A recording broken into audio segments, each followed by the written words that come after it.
pouvez vous asseoir. La Bible nous enseigne que Dieu dit de sa propre parole qu'elle est une folie. La prédication de l'Évangile, la prédication de la croix, de ce que Jésus a fait et continue à faire, c'est une folie dans le cœur des hommes. Dieu est conscient que quand il s'adresse à l'homme pour partager son amour, pour partager l'Évangile à travers cette Bible, cette lettre d'amour, comme je vous disais tout à l'heure, que Dieu nous a laissé, il sait que c'est une folie. Parce qu'on rentre là vraiment dans l'irrationnel. Dieu nous, quand nous lisons la Bible, je ne vais pas faire de sondage, je vais juste poser des questions pour vous amener à la réflexion. Pourquoi des gens sont touchés quand on leur propose « je t'offre une Bible » ou pourquoi alors ils sont gênés? Vous savez, là ce matin, je ne vais pas vous parler de Dieu. Je vais vous parler de Jésus. Alors tiens, c'est bizarre, Dieu, Jésus, non.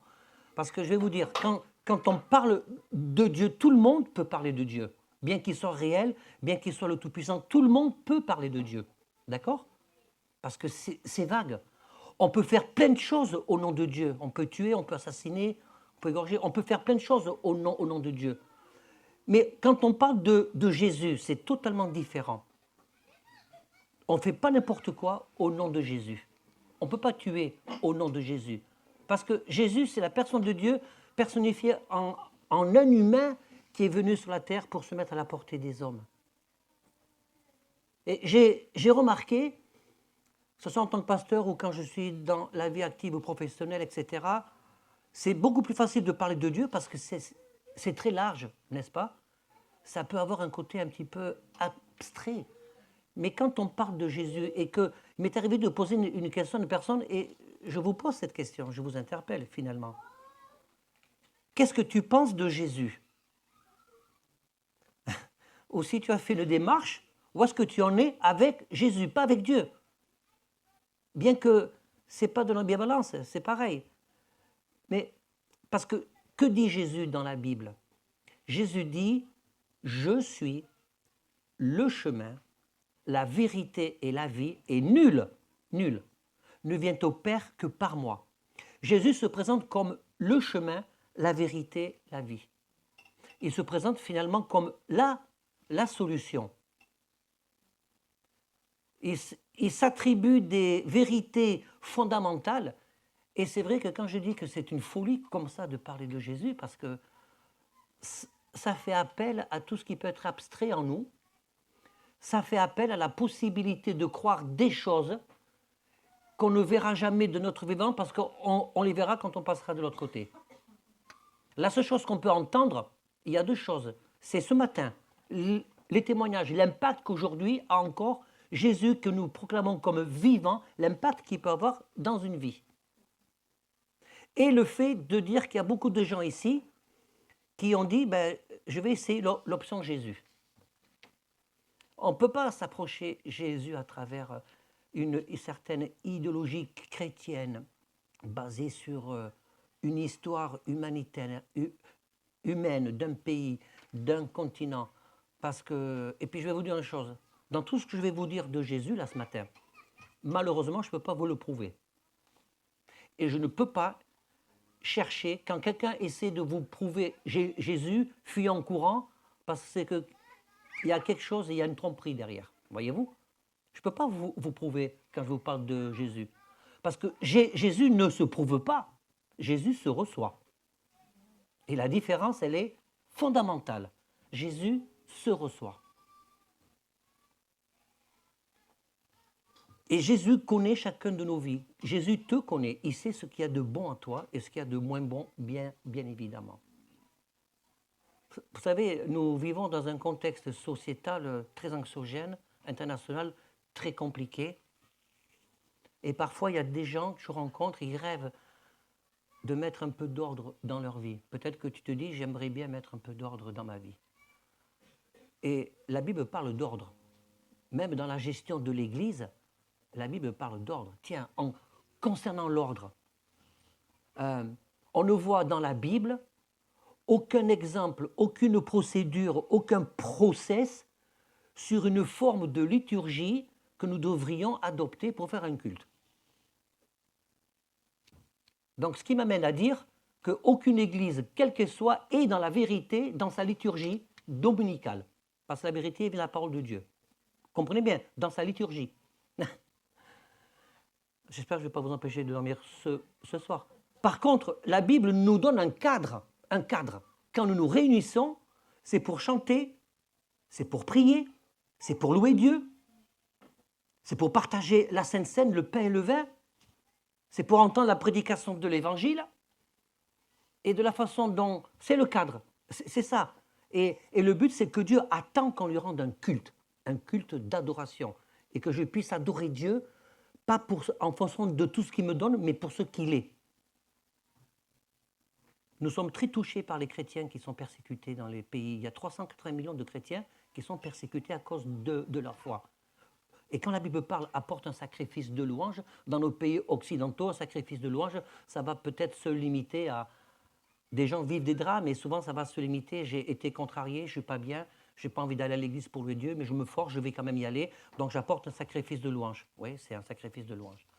Mais ceux qui vont à l'église, qui partagent leur foi au péril de leur vie, c'est un véritable sacrifice de louange. Donc en fait, tout ça pour vous dire que Jésus n'est pas une institution. Et quand il n'y a pas d'ordre, l'absence d'ordre égale, entre autres, absence de paix. L'absence d'ordre, s'il n'y a pas d'ordre, il n'y a pas la paix. Parce qu'on ne sait pas où on va. S'il n'y a pas la sécurité, il n'y a pas la prospérité non plus. Vous voyez ? Sans ordre, pas de paix. Sans sécurité, pas de prospérité. C'est vrai dans tous les domaines de la vie, dans nos propres vies, dans nos familles, dans la politique, dans la société. Voilà. Pas d'ordre, pas de paix, pas de sécurité, pas de prospérité. Et Jésus, il est celui qui emmène la sécurité. Par exemple, quand il a rencontré la prostituée, qui allait se faire lapider, la femme adultère qui allait se faire lapider parce qu'elle avait été chopée en flagrant délit d'adultère. C'est bête, quand une personne, femme ou homme, commet un adultère, en général, ce n'est pas toute seule. Hein. Il était où l'homme ? Donc, vous voyez, là, déjà, on assiste à la stigmatisation aussi bien de la femme que de la minorité et de la superpuissance de l'homme. Et Jésus, sans faire de politique, Jésus n'a jamais fait de politique, et c'est ça qui a embêté beaucoup de gens, parce que les Juifs de l'époque voyaient en Jésus le libérateur de l'occupant, qui étaient les Romains. Et Jésus, il est celui qui interpelle, en fait. Il n'est pas celui qui violente les cœurs et les consciences, il est celui qui interpelle. Et quand Jésus a dit à tous ces gens qui étaient prêts à lapider cette femme, il a parlé à leur conscience que celui qui n'a jamais péché, vous connaissez, et du coup, je suis sûr qu'il y a plein de gens qui utilisent ce terme, celui qui n'a jamais péché jette la première pierre, sans savoir que c'est Jésus lui-même. Vous savez, il y a je connais des athées qui prononcent les paroles de Jésus sans le savoir. C'est marrant ça. Ça m'a toujours un petit peu amusé. Et donc, que celui qui n'a jamais péché jette la première pierre. Eh bien, elle n'a pas été lapidée. Jésus, par ses propos, il a commencé à mettre un petit peu de l'ordre dans le raisonnement des gens. Vous voyez ? Jésus, par ses propos, a mis cette femme en sécurité parce qu'elle ne s'est pas fait lapider. Et qu'a dit Jésus à cette femme ? Va et ne pêche plus. Il n'a pas jugé, il ne l'a pas condamné, il ne lui a pas dit c'est dégoûtant ce que tu as fait, non mais tu as vu comment tu vis, il ne faut pas s'étonner si tu te retrouves dans cette situation-là, et je te l'avais dit, et c'est dommage, tu supportes les conséquences de ton péché, tu supportes les conséquences de tes propres décisions. Il n'a rien dit de tout ça, Jésus. Ça, c'est les hommes qui parlent comme ça. Il a dit, va, moi non plus, je ne te condamne pas. Va et ne pêche plus. Va et ne pêche plus. C'est de ça dont l'humanité a besoin, dans le va et ne pêche plus. Toutes choses anciennes sont passées, maintenant, toutes choses sont devenues nouvelles. J'ai été touché par cet ancien ministre, Luc Ferry, dans une émission. Il a dit, de toutes les religions, la seule religion qui donne il n'est pas particulièrement chrétien dans le sens qu'on le proclame ce matin, vous voyez. Mais de toutes les religions, la religion chrétienne, c'est la seule qui donne une véritable espérance parce qu'elle parle de la vie éternelle. Il est là le truc. Il est là le truc. Moi, j'aime parler de Jésus, pas juste pour vous proposer un chemin où vous allez être bien, parce que Jésus ne ment pas. Il dit, je suis le chemin, la vérité et la vie. Et par ailleurs, il est écrit aussi, quand Jésus parle de ce chemin, c'est un chemin étroit et difficile. Ce n'est pas très commercial, ça, hein, ce n'est pas très vendeur. Hein. Tu veux me suivre, mais ça va être dur. Pourquoi ça va être dur? Pas parce que Jésus nous trace exprès un chemin sinueux pour qu'on puisse un petit peu en baver. C'est pas ça le truc. Ça va être dur parce que notre humanité, nos imperfections vont être confrontées à la sainteté, à la perfection de Jésus. Et à l'image de cette rencontre que Jésus a faite avec la femme adultère, il n'est pas là pour nous juger. D'ailleurs, je vais vous relire ces paroles de Jésus dans Luc au chapitre 12 au verset 46.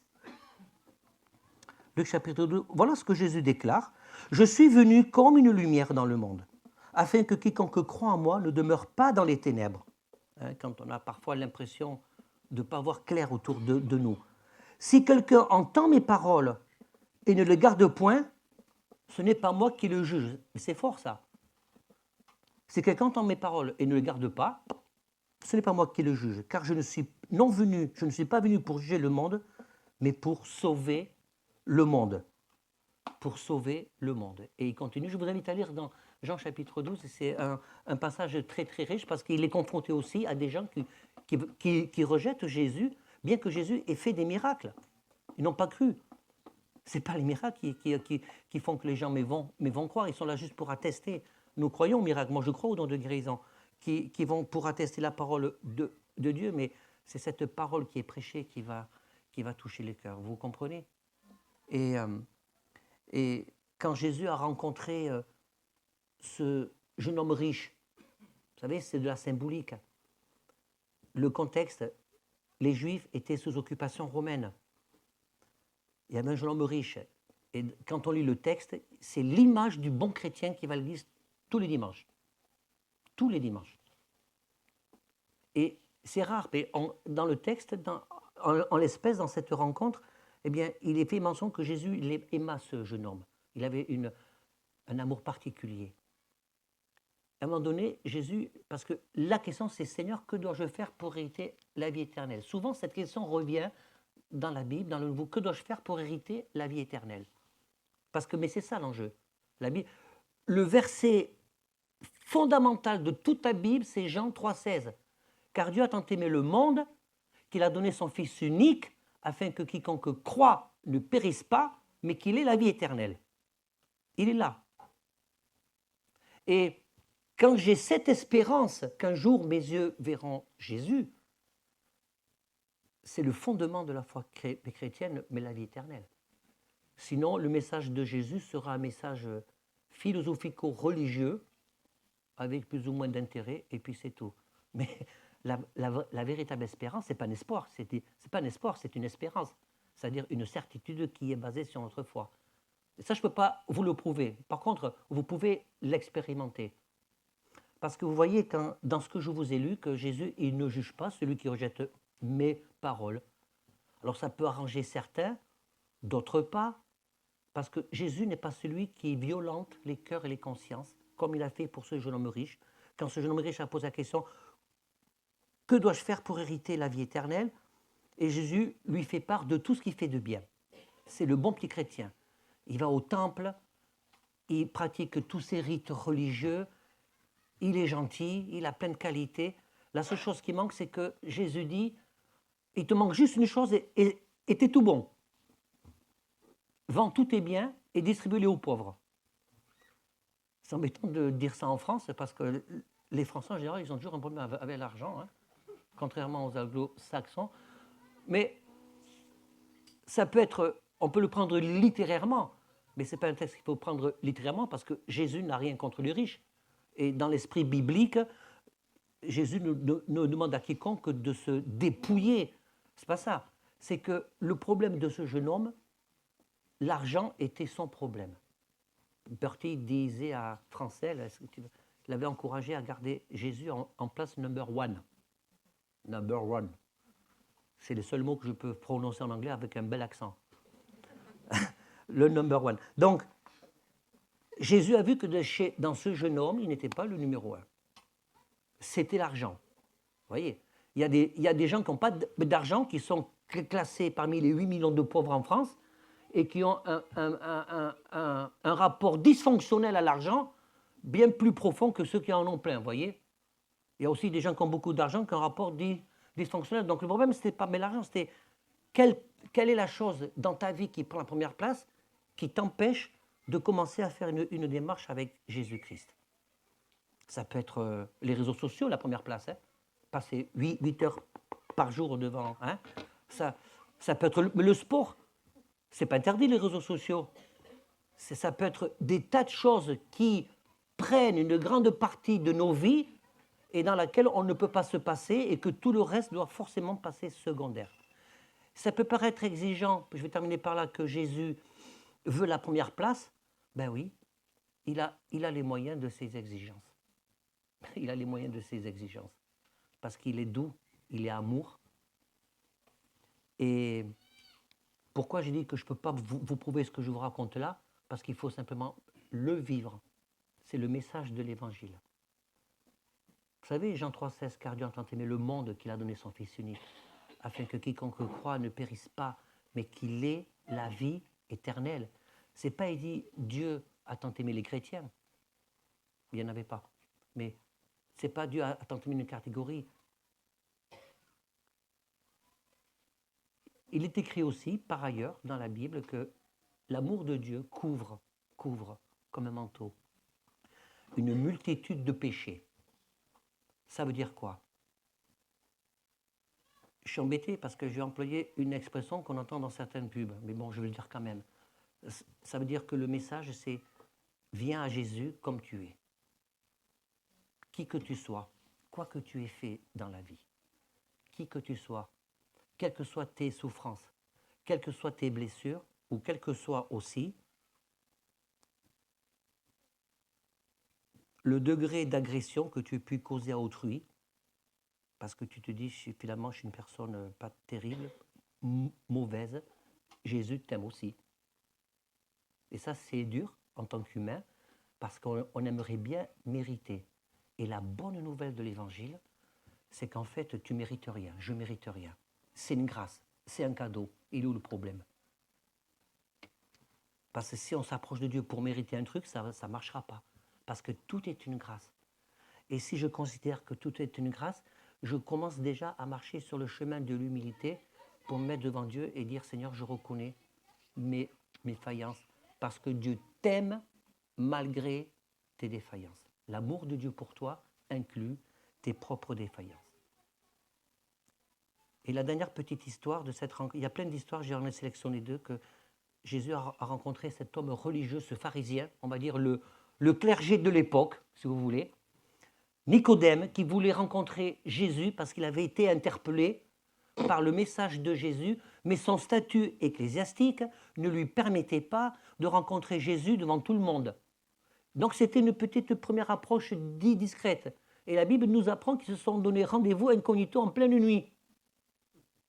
Et Jésus, vous savez ce qu'il a dit? Mais Jésus, non mais Nicodème, aie le courage de tes opinions, affirme-toi, affiche-toi, je te donne rendez-vous demain sur la place publique à midi et on pourra parler. Il n'a pas dit ça, hein?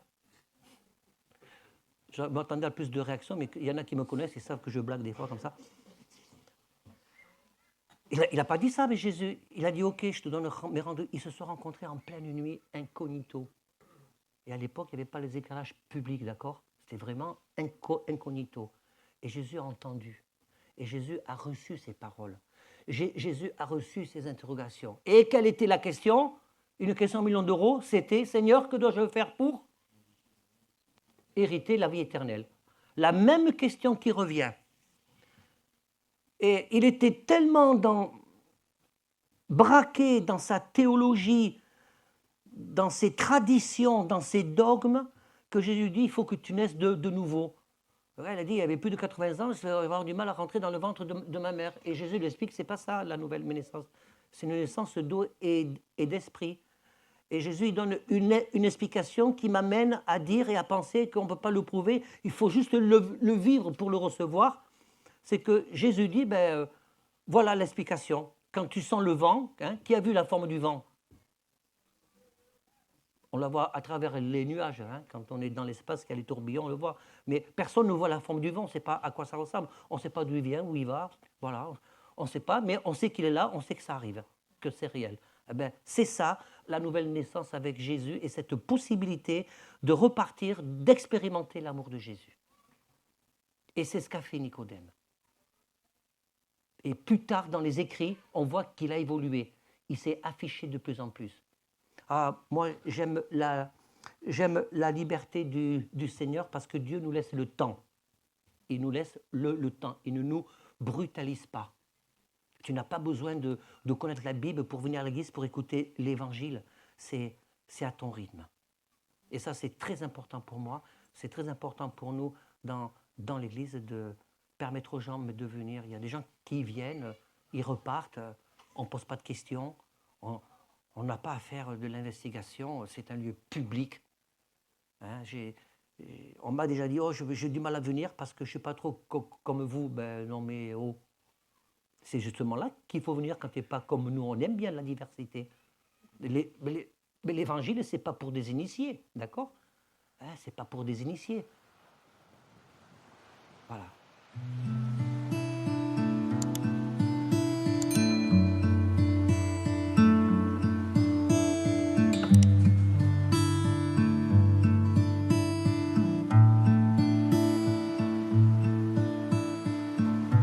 Oui, tu m'appelles par-delà des eaux, dans l'inconnu, aucun appui. Et tu te révèles dans ce mystère, dans l'abîme, ma foi demeure. Et j'invoquerai ton sang.